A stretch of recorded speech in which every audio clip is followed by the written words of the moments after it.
جاسوسی نہ کرو، ولا تجسسوا، کیونکہ برا گمان انسان کو بالآخر جاسوسی کی طرف لے کے جاتا ہے۔ آپ کے ذہن میں کسی انسان کے بارے میں برا گمان پیدا ہو گیا، پھر آپ کیا کریں گے؟ ٹو میں لگ جائیں گے، اس کے پیچھے لگ پڑیں گے، دیکھیں گے، چیک کریں گے کہ آ کدھر سے رہا ہے، جا کدھر سے رہا ہے، کھا کدھر سے رہا ہے، کما کدھر سے رہا ہے، اس کی روزمرہ کے معمولات کیا ہیں۔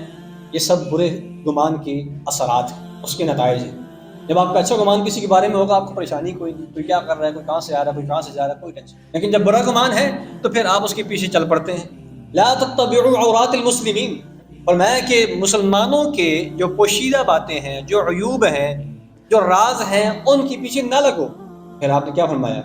جو مسلمانوں کے عیوب کے پیچھے لگتا ہے، جو مسلمانوں کی پوشیدہ باتوں کے پیچھے لگتا ہے، اتبع اللہ عورتہ، اللہ تعالیٰ اس کے عیب کے پیچھے لگ جاتا ہے۔ اللہ اکبر کبیر۔ اور جس کے پیچھے اللہ تعالیٰ لگ جاتا ہے، جس کے عیوب کے پیچھے اللہ لگ جاتا ہے، فرمایا کہ یفضحہ فی بیتہ، اللہ اس کو اس کے گھر میں رسوا کر دیتا ہے۔ جو لوگوں کے عیوب کے پیچھے دوڑتا ہے، جو لوگوں کے عیب تلاش کرتا ہے اور اس طرح کی حرکتیں کرتا ہے، اللہ تعالیٰ اس کو کبھی بھی عزت کی زندگی نہیں جینے دیتے، بلکہ اللہ تعالیٰ اس کو اس کے گھر میں رسوا کر دیتے۔ تو پھر ہمیں محترم اس سے بہت زیادہ بچنے کی ضرورت ہے۔